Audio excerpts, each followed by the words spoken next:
Hello, my friends, and welcome back to another Talent Talks podcast. I am excited about today's guest. I'm excited about getting into the show. But before we start, I've got two things for you. Number one, if you haven't done so already, go to cercatalent.com, download our latest ebook, which I will post here. I will post the link in order to get there just below. Go check out the ebook. It is telling you or helping you hire the best players in the market. It gives you a roadmap, if you will, on how to hire A players. I'd love to get your feedback on it. Go check it out. Again, it's for free. Click the link in the show notes or feel free to go to our website at cercatalent.com to learn more information. In addition to that, if you haven't done so already, please rate us wherever you are listening to or watching this podcast. If you're on YouTube, you can hit like and subscribe. If you're listening to us, whether it be through Apple Podcast or anything else, go through and give us a rating. You don't even have to go through and write the recommendation if you don't want to or don't have the time. The rating in and of itself will help us to broaden our reach and get this out to more people. Let's jump into today's show. Today's show is one that I've been looking forward to for a long time. Today's guest is Jame Carberry. Jame is the author of Content-Based Networking. He's also the founder at Sweetfish Media. We're going to learn more about what that company does and what Jame does. But Jame is one of the reasons that I started this podcast. After reading his book, Content-Based Networking, which was recommended to me by a very good friend, I decided to implement what I learned in that book and get started with this podcast. So Jame really goes into detail today about what it takes to get this started and how to use the podcast to engage your target audience. You can find Jame at his website, which is Sweetfish Media, as you can see right here. James's company does a lot of different things. They are certainly a media company, which we'll talk about, but they also can help you produce your podcast. If you are a company or individual that is looking to expand your reach into your target audience, you can do that by working with Sweetfish Media.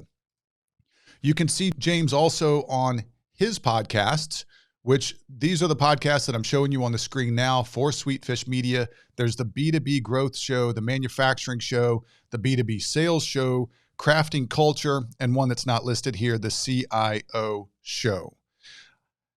Whew, that's a lot. Guys, let's jump right into this. Jame Carberry is someone who you're going to get, I think, a ton of information from, and I think you're going to want to reach out to him on LinkedIn and connect with him. And hopefully you'll see a reason to reach out to him at Sweetfish Media and maybe even work with him. Without further ado, everyone, let's get in today's show. This is Jame Carberry.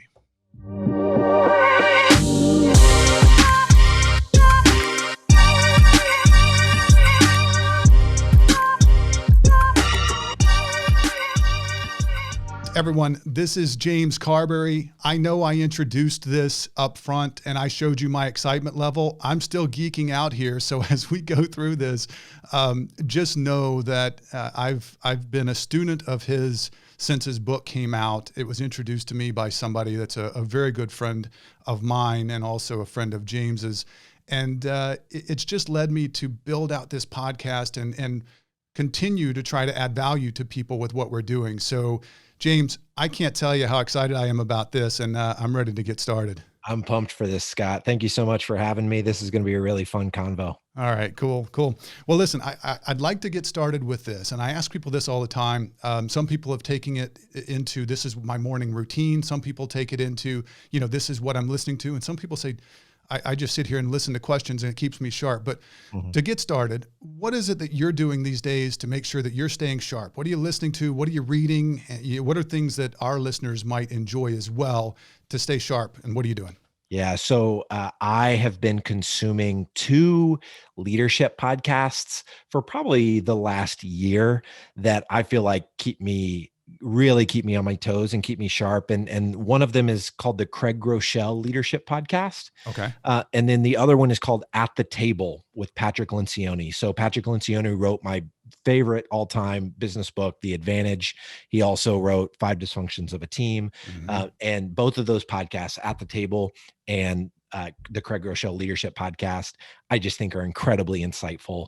and keep me really, really sharp from a leadership perspective. That's awesome.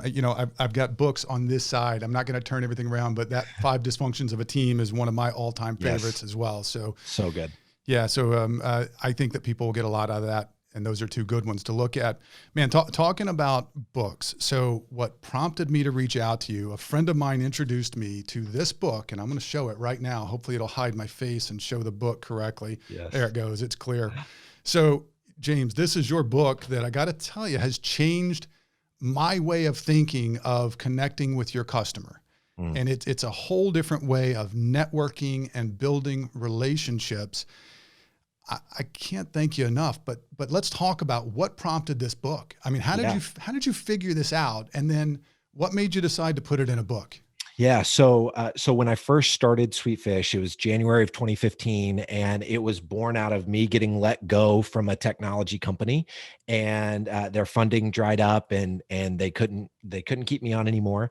And I had just gotten engaged like a month prior to that. And I thought to myself, I'd been dancing around with entrepreneurship, and I was doing some things on the side. I tried to start a technology company myself, and that crashed and burned. And I thought, you know what? I just got engaged. And got laid off a month after I got engaged. I can either try to start my own thing. I know that we've got, about a year-long engagement ahead of us. Mm-hmm. I know that I can either start my own thing right now, eat dirt, really not expect a lot of financial upside over the next few years. And take that risk now before we start having kids and start building out our family. Sure. Or I can go and try to get another job and pursue kind of the security of that, which nothing at all wrong with that. But I was curious enough about entrepreneurship, and I knew that my wife is a freaking saint and would have been super supportive regardless of what direction I would have gone in. Okay. She just wanted me to be happy, and as I started thinking about what really was going to drive joy for me, entrepreneurship was the path. So I'd been doing content marketing at the technology company, and I thought I'll start an agency. I'll start helping other companies do their content marketing, and that will be my foray into entrepreneurship and trying to build my own thing. So Sweetfish was born. We're a content marketing agency, which really we were a blog writing shop. Okay. And we didn't have a niche. We were serving all kinds of different customers. One of those customers happened to be a small church. They call it a church plant, but it's basically a startup church. Okay. And they were just outside of Houston in a town called Rosenberg, Texas. And we were doing a lot of blog posts for them that ended up being like almost, I'm blanking on I'm blanking on what the blog is, but it was very, the headlines were really compelling. It was like 7 date night spots in Rosenberg, 8 things to do with your kids on the weekend in Rosenberg.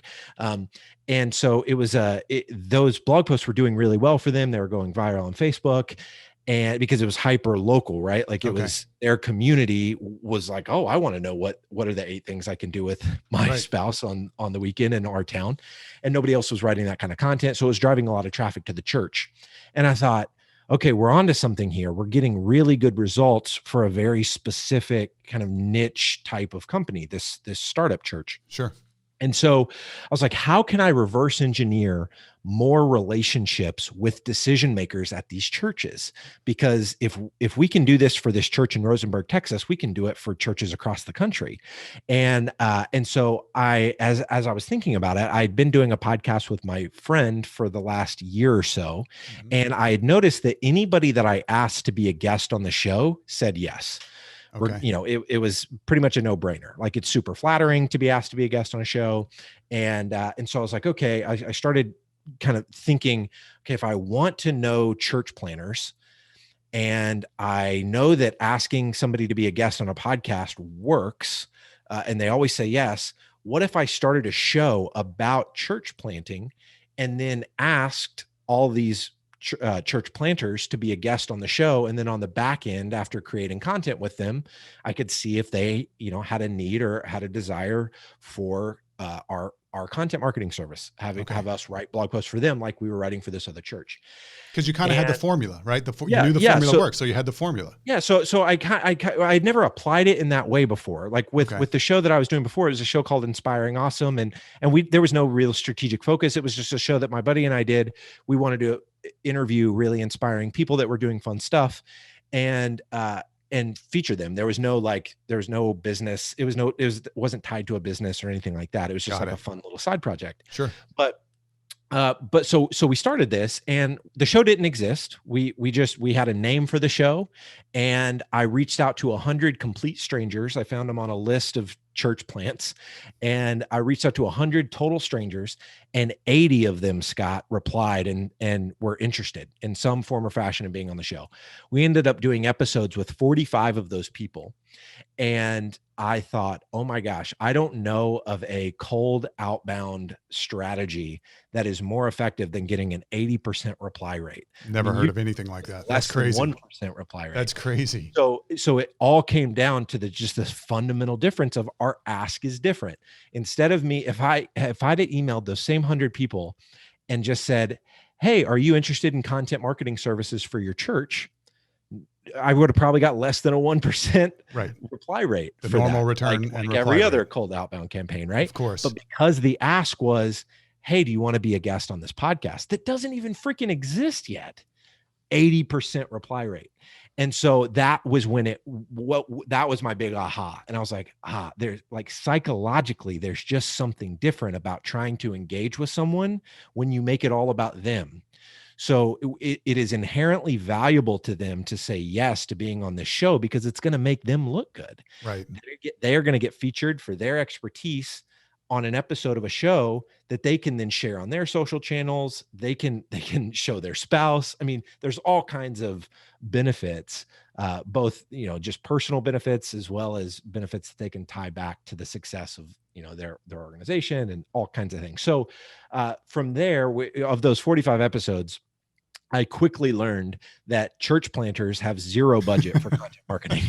So in the early days of the business, you don't know what you don't know. Of course. But we pretty quickly there then pivoted and said, hey, instead of trying to sell blog writing services to churches, we're going to sell this podcasting service used as a biz dev mechanism to B2B companies and B2B companies that actually know who their buyers are. Because if a deal is worth 25K or higher, it makes a whole lot of sense for you to have a podcast in your, as your biz dev strategy. So we made that. Is that the number though? So you threw out the 25 grand. Is that kind of the number that you've come up with? Yeah. So that's the number that I think it makes a lot of sense. If your deal sizes are 25K or higher, okay, then it makes a lot of sense for you to at least have a weekly show, because if you're doing a weekly show and every episode represents a decision maker at one of your target accounts, then you do 52 episodes over the course of a year. Mm-hmm. And how many of those reasonably would end up turning into business? I don't know, 3 or 4 maybe over the course of a year. That's $100,000 in revenue. You're paying us, based on our pricing, it's somewhere between $35,000 to $50,000 for the year. So there's a very clear return on investment if you have, if you're selling $25,000 deals, doing a weekly show, makes a lot of sense that you should have some sort of, and whether you use us or not, it's a strategy that works. Sure. Because the psychology of actually adding value to someone independent of the thing that you do. And I think that's where so many salespeople get tripped up. And I know we're going to be talking about some of the folks that you work a lot with in the recruitment space. And I just think this getting people to rethink, how can I add value in a way that is different than what my actual service or my product provides? Right. Because for you that what you do is valuable, but it's not perceived as value until someone actually knows, likes, and trusts you. And so you have to do something else to establish value independent of the thing that they're actually going to buy from you, because it's just perceived as a pitch if you lead with the thing that you do. And it's not perceived that way when you lead with, hey, I want to feature you on our show, or I want to do a blog post with you, or I want to do a video series with you. It doesn't have to be a podcast. It can be any content medium, really. And so, yeah, that's kind of that's the backstory of how we got to where we are today. And there's so many things that I want to dig into with that. I want to talk about Sweetfish. I want to talk about kind of the successes that you've seen. Can we take a step back? You talk about the story about how you learned that strategic relationships were so important. Mm-hmm. Would you be willing to share that with this audience? Because, and I'll tell you why, because I think a lot of people aren't familiar with you and your work that are listening to this. And I think that it's funny because as I put this together, it was mainly for the diagnostics, life sciences, genetics, and oncology clients that we were working with, mm-hmm. that were not able to be going in and seeing their clients on a regular basis. And so I wanted to bring in people who could help from a sales, marketing, and leadership standpoint to help them think creatively and outside of the box during COVID-19. What I'm finding is we're also getting a lot of recruiting companies that are listening to this now. And so I think we've got dual audiences here, and maybe they're not familiar with you. And as they read the book, they'll learn it. But I'd love for you to tell that story about what made you understand how important strategic relationships actually were. And then we'll move forward onto some of the other stuff. Yeah. So in 2008, my roommate's brother-in-law won a sweepstakes through a phone company, Alltel. So they're not, I think they've merged with somebody else at this point, but it was one of those sweepstakes where you see a commercial on TV and it's like text football to 39112 or whatever. And you could win an all expense trip to a professional football game of your choice with you and 9 of your friends. And you see that and you go, nobody ever actually wins those. Of course not. But my roommate's brother-in-law actually won it. And he had just moved to Oklahoma, so he didn't have a lot of friends in the area. So he reached out to my roommate and he said, hey, do you want to get some of your buddies together? We're going to take a private jet to New York City and hang out with Barry Sanders and watch a Giants Cowboys game in a suite. And my roommate asked, he was like, hey, do you want to take a private jet to New York City? Yes, I do. Yeah. Like, so I'm thinking he's yanking my chain and kidding. Turns out it was real. And so we go on this, we get to experience this life. I mean, just crazy, like this can't be real experience. And we land in New York City, and there's a guy there waiting on us to put us in this limo bus named Jeff. And Jeff was there kind of handling all of the logistics. So he made sure that the jet was where it was supposed to be when it was supposed to be there. He had arranged the police escort so that our limo bus got us all over New York City. And I ended up hitting it off with this guy. We started talking about faith, family, business, and just really connected with him. Didn't really think anything of it. I just thought this guy works for Alltel. And over the course of the day, realized that, oh man, this guy owns his own logistics company, and Alltel hired his company to do all these logistics. And he just happens to really like New York City. And so he was like, hey, I want to go to New York City. I'll run this trip myself. Got it. But he had like, I think a 15 or 20 person company at the time. And so we get to the end of the day, and he gives me his business card. I tell him my email address because I'm like 22 years old. I was going to ask you how old you were at this time.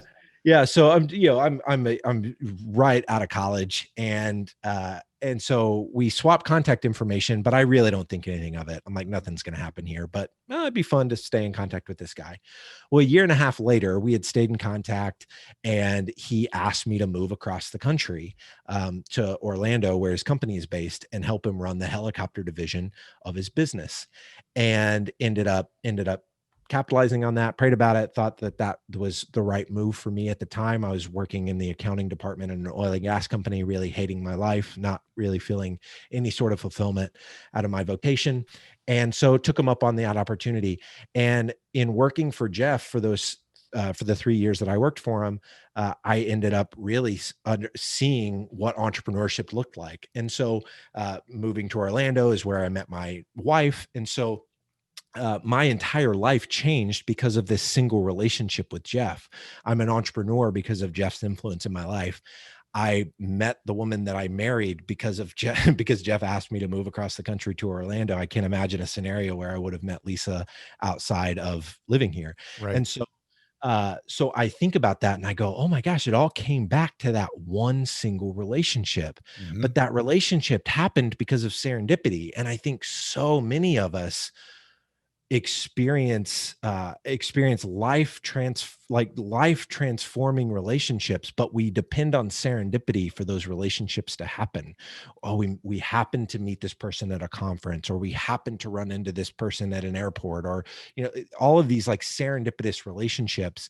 And I think we can do better than that. I think serendipity is naturally going to happen, Sure. and I love that serendipity happens, but I don't think we have to depend on it. I think we can actually create strategic relationships if there's a path for and a structure for doing that. And that's really what content-based networking is. It's you're taking the serendipity out of it. Now, I know that for my business, we need to know VPs of marketing at B2B SaaS companies with 50 to 250 employees. Right. Well, I don't have to hope that I run into those people. I've created a media property in B2B growth where I can now proactively go out and reach out to those people and not say, hey, do you want us to produce a podcast for you? We do that. We have our own outbound campaigns like everybody else does, Hmm. but we don't have that's not the only way we reach out to people. We reach out to a lot of people asking them to be a guest on B2B growth, build a relationship with them, extract incredible content out of them, and then through that relationship with them over time they end up becoming a client of Sweetfish. And we've built our entire, we've been around for close to 6 years now. It's a 7-figure business, and we've built it on the back of content-based networking, building relationships with the guests that we feature on our show. But anytime someone thinks about podcasts, they only think about audience. They don't think about the value of the relationship with the guests on your show. And that's, again, what content-based networking is all about. I absolutely love the fact that one chance encounter, call it fate, call it faith, call it whatever it was, but Yep. one chance encounter completely changed your life, and it gave you the wherewithal to say, there's something to this. And then that led to what was it? 5-7 years later, Mhm. you actually starting something that has led to this great, wonderful business that you've created. That's Yeah. cool. I love Yeah. that story. I Thank really you so do. much. Yeah, I hope it helps people think differently. Everyone always says, it's not what you know, it's who you know. But Right. I don't see anybody talking about, well, how do I know, how do I get the right who's? Like, Right. That's do right. I just stumble into knowing the right people? And I think that's been the traditional approach. And I just don't think in a day where we can all connect on Zoom, you and I didn't know each other at all before this Zoom call. And now on the back end of this, I'll consider you a friend. Yeah. And I think that's, there's a lot of bad things that technology, we can harp on all the negative that can come from social and Of from course. technology. But I think there's some beautiful things that can come from it. And me being able to build genuine friendships with people, some of them turned into business, some of them don't. Some of them turn into referral partners for us, some of them Sure. don't. And I think you've got to be careful to not be solely focused on the interview or the content collaboration is just a veiled attempt at a discovery call. I think That's people can right. see through that from a mile away. Yeah. And so you have to genuinely want to create phenomenal content with this person. But if your heart is in the right place, you genuinely want to create good content with them, they're going to see that. They're going to want to nurture a relationship with you because they see you as a person of influence, the person that's creating great content and helping the market. It's got to And pass that sniff test, I want to say, because Yep. People do sniff that out so quickly. You Yep. can, and we're seeing this all the time. I know you see it every day, just like I do. And we talk about this on almost every show, how what will happen is I'll get a message on LinkedIn. Hey, I want to connect on LinkedIn, would like to expand further. The next message, sometimes they don't even wait any amount of time. The next message is, here's what I can offer you. When can we schedule a time to talk about it? And my immediate response is, this is not good. I'm not moving forward with that. So James, what I really like about what you're doing is, and what you've created is, you've kind of fixed the give to ask ratio, right? You're actually, or to use Gary Vaynerchuk, I see in the background, you've got clouds and dirt in the background. So Gary Vaynerchuk fan, the jab hook that he talks about, it's, you give before you ever ask. And if you've given enough value, the ask is almost easy. Yeah. And so, that's what I got to tell you, and we talked about this earlier, when I first started trying to put together a podcast, I was trying to reach out to my clients because I thought, I'm going to get access to them through this. And then I started reaching out to their customers because I thought that could end around giving access to my clients. Mm-hmm. And when COVID hit, what I decided to do was just provide a value. And this value it's not coming back to me. It truly is just a value to the client, which is, how do we get our salespeople who aren't able to go into their accounts today to be more effective? And so I started reaching out to those sales leaders, those marketing leaders, those leadership trainers, and asking them the same questions. And that's how we put together a podcast for this season. It is to help our clients.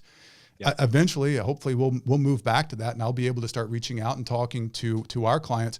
But I think that what it's taught me, and timing is everything, it is 100% taught me that I'm here to create value for them more so than I am to add value to me, right? Yes. I'm trying to give much more than I am pulling back. And it's the actual podcast is growing because of it. So it was a good lesson for me to learn at that time.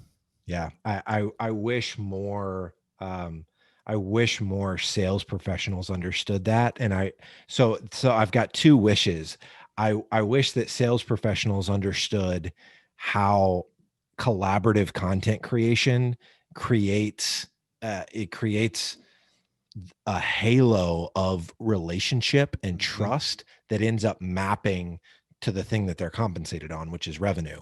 But they're not patient enough to do that front end work. They'd rather just run and gun and try to get into as many sales conversations as quickly as they can, as opposed to doing the air cover work of building a relationship by creating valuable content with somebody. Then my secondary wish is that marketers would understand that the thing that they're paying us to do for them is so much more valuable than just the reach that the content gets. So many marketers want how do I grow the audience? How do we grow the audience? How do we grow the audience? The audience will come when the content's good, you're distributing it in the right channels, you're repurposing it on social. There's some best practices that you do to make sure that the content gets seen by people. And if the content's good and it's getting seen by the right people, the audience is inevitably going to grow. But I need marketers to understand that by positioning the show as a tool that can allow you to build one-to-one relationships with the exact people that your sales team has been like dying to get into a conversation with, but they can't because they're just trying to sell their thing, and nobody wants to talk to them. But as soon as marketing comes along and says, hey, we want to feature you on our show that's spotlighting experts in the industry, now all of a sudden this decision maker that your sales team's been trying to get at for 8 months to a year, now all of a sudden that person's wanting to talk to you. But it's getting marketing to understand that the show should be used that way and can actually drive way more revenue. You can have a show that's getting 60 downloads an episode, driving hundreds of thousands of dollars for your business. That's right. Instead of thinking that the show needs to be getting thousands of downloads an episode. That's just not reality. It doesn't need to happen that way. Yeah. And what I have found as well, and this happens with me talking to you or anyone else that we've had on the show, people will tell you what they're thinking. People will tell you what their issues are. They'll just talk about it. So I think, and I want to jump into this and maybe get some tactical items here on the table, but I think even in the business of life sciences, diagnostics, genetics, oncology, and I keep throwing those out, those are an area that we focus a lot in. I think that there's opportunity to learn more about your customer by having conversations like this. And marketing doesn't have to be all about, here's what we offer. This is what our tool can do. This is the instrument. Here's the assay. Here's the test. Here's how we can affect your COVID testing. Yes, those things are all important.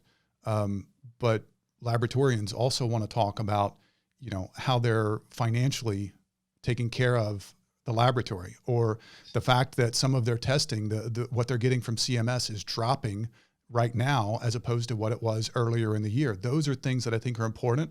And I don't know that all people in marketing or even sales ever get to learn about that because they're pushing their own agenda.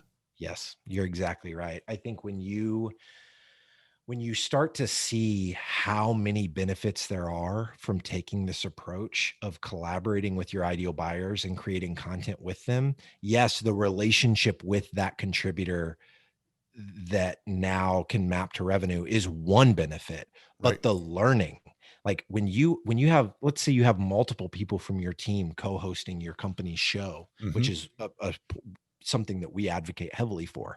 And I absolutely think you should have multiple people from your sales organization co-hosting your show, because with every guest they talk to, even if that guest doesn't turn into business for them, they're learning their challenges, how they talk, how they're viewing different things that are happening in the space, which then informs how intelligent they sound to prospects that they are in active deal cycles with. So our director of partnerships right now, Logan, he's co-hosting B2B growth. So he's talking to B2B marketers every day, but he's also doing sales calls every day. Right. And when he's on those sales calls and somebody mentions something and he says, "Oh, I was just talking to the VP of marketing at this company who, the prospect knows is like in their space or they've heard of the company or whatever. And they were saying that this, and it."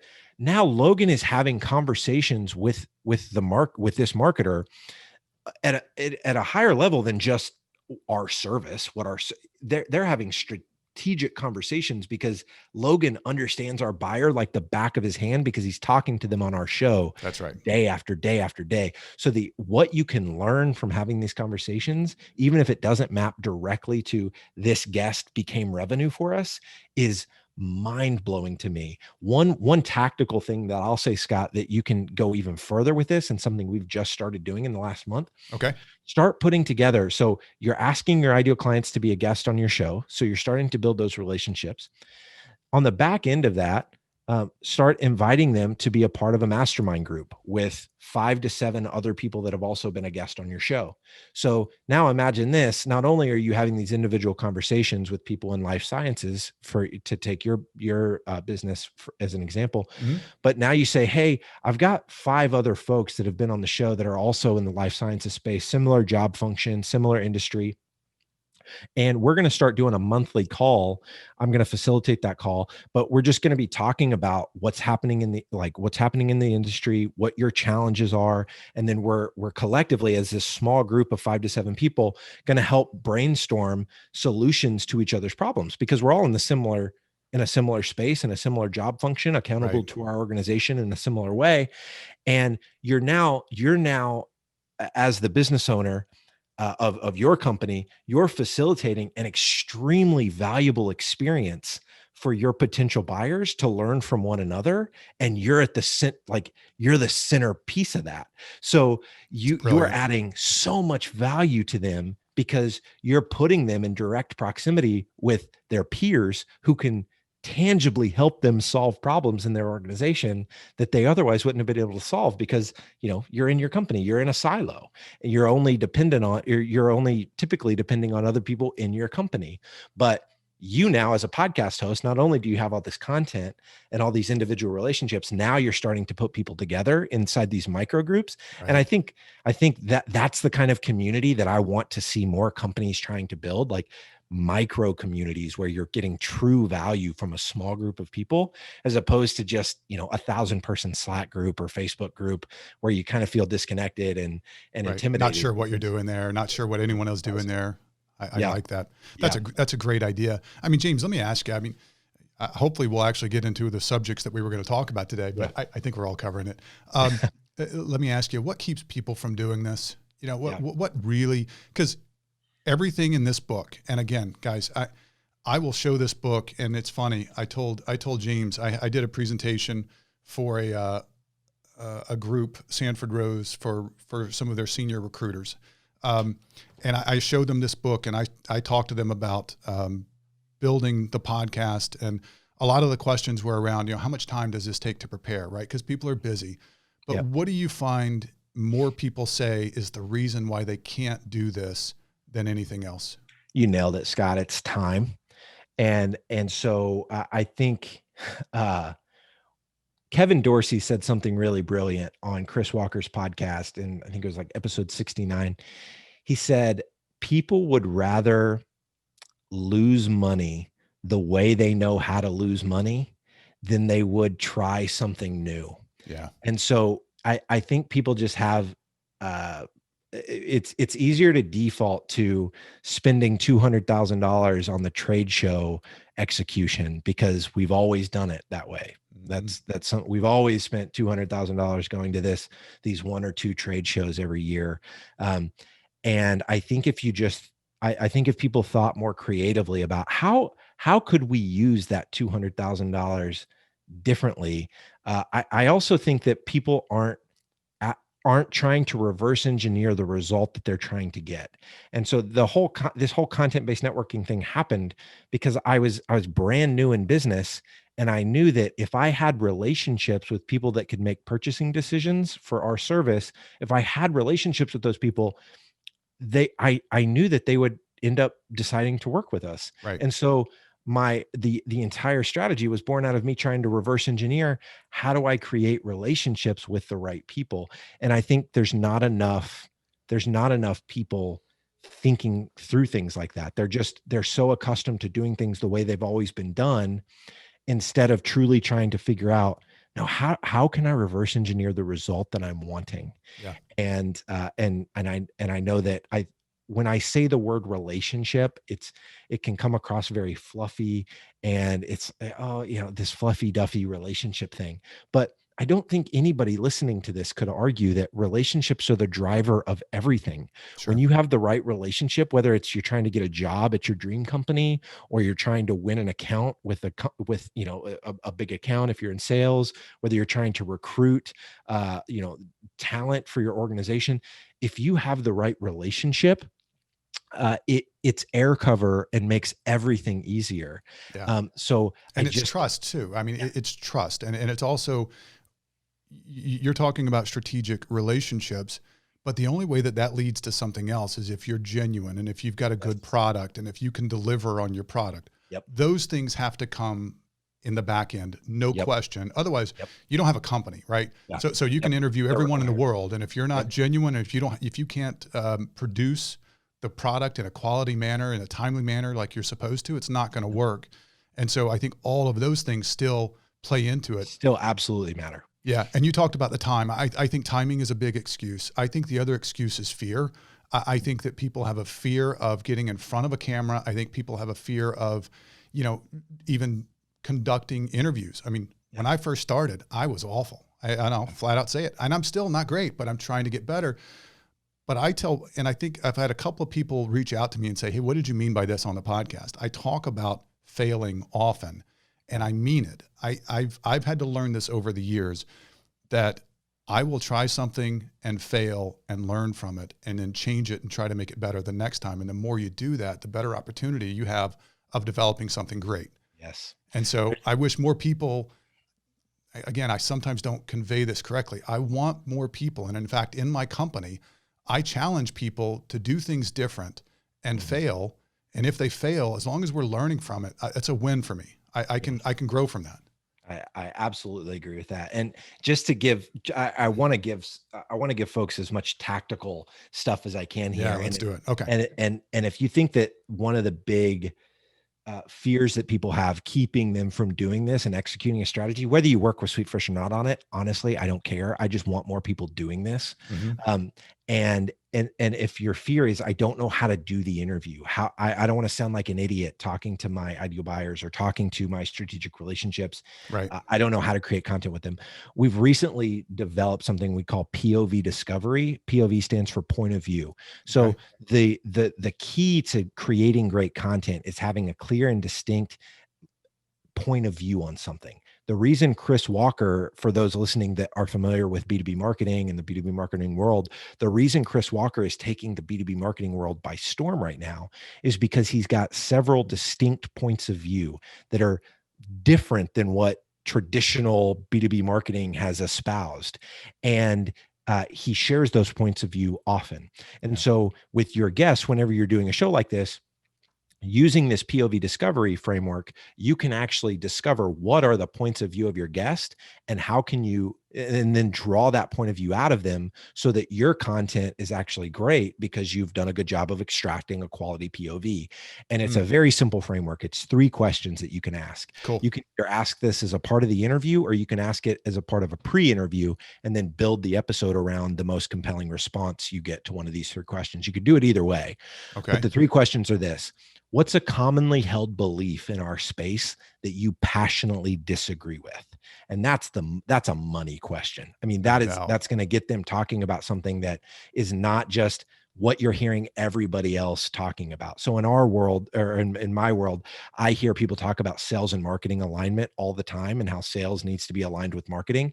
And it's honestly like, it just makes my eyes roll in the back of my head if I hear one more person talk about how sales and marketing needs to be aligned, I'm going to throw a brick at the window, because it's just like, who cares? Like, I know that. But if somebody were to say sales and marketing shouldn't be aligned, now my ears perk up. Right. Now I'm hearing something that, wait a minute, that sounds different.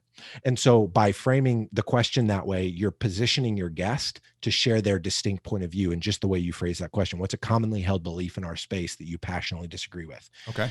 And then the next question is, what's something that people in our space should start doing today that they are not already doing?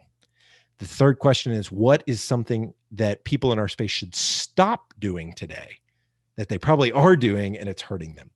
And so by asking those 3 questions, either in the pre-interview or the actual interview itself, it's going to create really compelling content with each guest. So hopefully that's a tangible tool that folks listening to this that are hesitant because they might not think that they'll be a good interviewer. Those 3 questions will make anybody a great interviewer. That's awesome. Yeah, I think that's fantastic. And again, we wanted to get tactical. That's doing it. Let's also focus again. Let's go to medical sales companies. Let's go to medical sales, and you tell me, marketing or sales, who should, in your mind, be leading this effort? Number one. Number two, how would they start?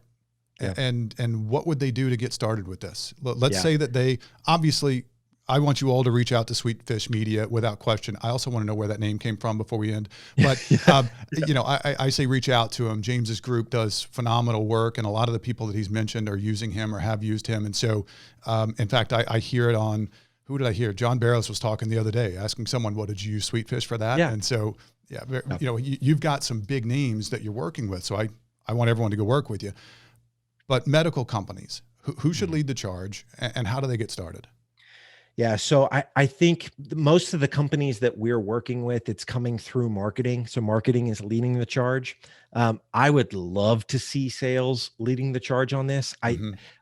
We've found that marketing gets so much, they get so much more juice from the squeeze of the show when sales is really bought in on it. Yeah. So if you're a sales leader at a medical company, try to spearhead this. I don't see it often. I don't think we have any clients where the sales team is our point of contact. It's always marketing. But I do think that it can work either way, but having sales buy-in on it is huge, because sales can start to inform, hey, these are the guests that we want on the show because they're decision makers at target accounts that our sales team's trying to break into. So and then as you're thinking through, how do I first get started? I think you first have to get really clear on what are the most profitable relationships for our organization.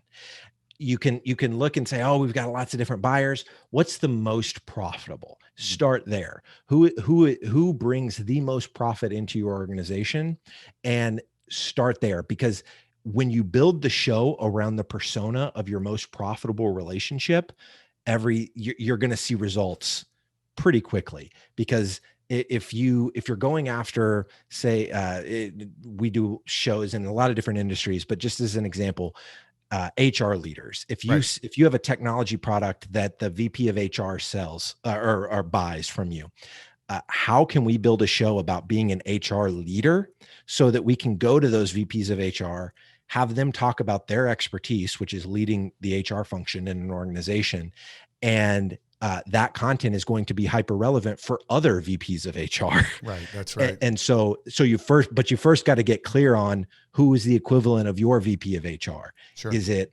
what's the job function? What's the job title? What size of company?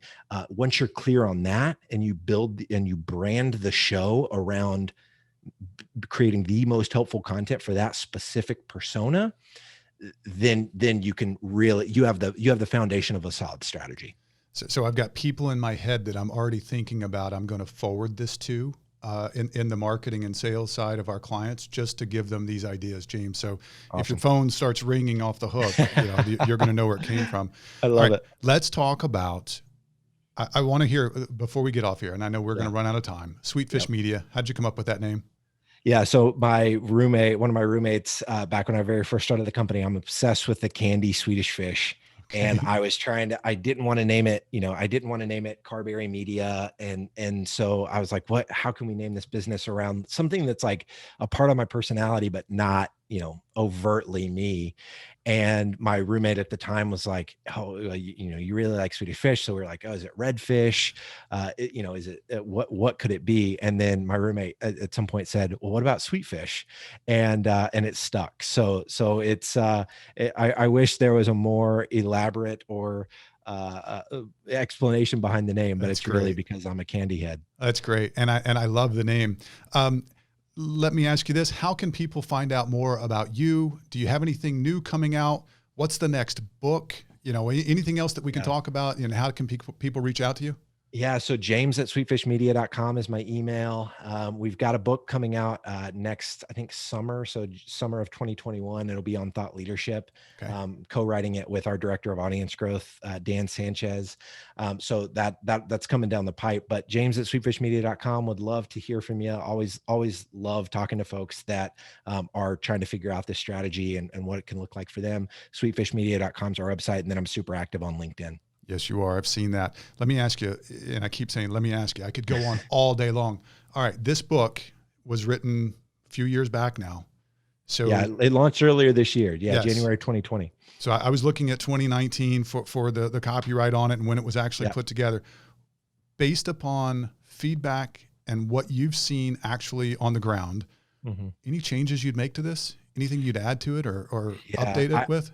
I would add what we talked about with mastermind groups and nurturing relationships by getting your former guests into small groups of 5 to 7, and having those groups convene monthly. I would also add something about doing original research with your guests. So having a set of 10 to 15 rapid fire questions that you ask, it can be separately recorded, but I think doing original research, you're already talking to these people on your show, having a set of questions that can provide insights to the market. Whenever you say, hey, we interviewed 100 people in life sciences, and this is what they said about whatever. That's cool. So we're asking questions like, because our audience is marketers, we're asking questions like, what are the marketing channels that are the most successful for your business? Who are the marketing leaders that you're most influenced by? What's your favorite marketing book of all time? What are the most overrated trends in B2B marketing right now? What are the most underrated trends? And so when we go and I think we have like 65 responses right now. Once we get to 100, we're going to start to analyze all of that data and be able to say like, hey, 81% of B2B marketers say that their most successful marketing channel is whatever it is. Right. That's going to be really compelling content.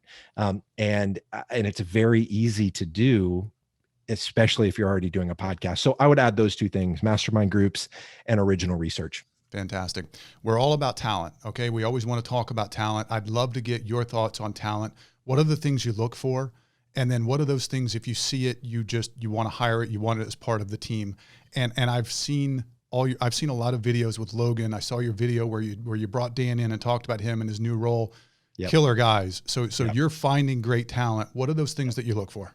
Yeah. So I think the biggest thing, and I don't think it's crazy unique, but it's values alignment. So a couple of years ago, we got real clear on what does our organization care about, and it's loving people well, never stop learning, and own the result. So those three things, as I'm looking for talent in our organization, they have to be able to exhibit a deep care for people, a passion for learning, and exhibit a level of ownership and responsibility, personal responsibility for actually doing what they say they're going to do. So those three things, love people well, never stop learning, own the result, are the things that I'm looking for. Awesome, man.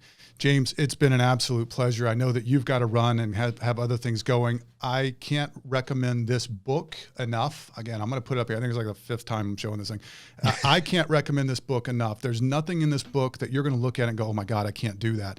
You're going to look at this and say, yeah, it seems too simple. And I can show you what I've done, and I've done this with other people. I show them the messages I send out. I can even show the message that I sent you to connect with you, which it's a very simple message, and it's getting yes more often than not, and it's allowing me to have great conversations with people like you. And so, James, for that, I am extremely grateful and appreciative, and I hope that we are friends and we'll be able to talk more in the future. Yes. Thank you so much, Scott. I have loved this conversation, and thank you so much for being an advocate for this strategy, and hopefully getting it into a lot more ears and minds, because I really think it could be transformative. So I appreciate you so much. Awesome, man. I appreciate it. We'll talk soon, James. Thank you. All right. Bye. Take care. Well, my friends, you have just listened to another Talent Talks podcast with your host, Scott Rivers. I am ecstatic that we were able to get James on the show. I appreciate him and Sweetfish Media for joining us today, and I know that you've gotten something out of this. If you are interested, please feel free to reach out to him using the email that he suggested. If you are not connected with them on LinkedIn, connect with them on LinkedIn. Let them know you heard about him on the Talent Talks podcast with Scott Rivers. I would greatly appreciate that. I think that there's so many opportunities for content-based networking, and I'm going to plan on implementing some of the things that James talked about today. I hope that you will do the same. If you have any questions or comments for me, please reach out to me at srivers@cercatalent.com. Until next time, everyone, you've just listened to the Talent Talks podcast. Hope everyone has a great day. Take care, everyone.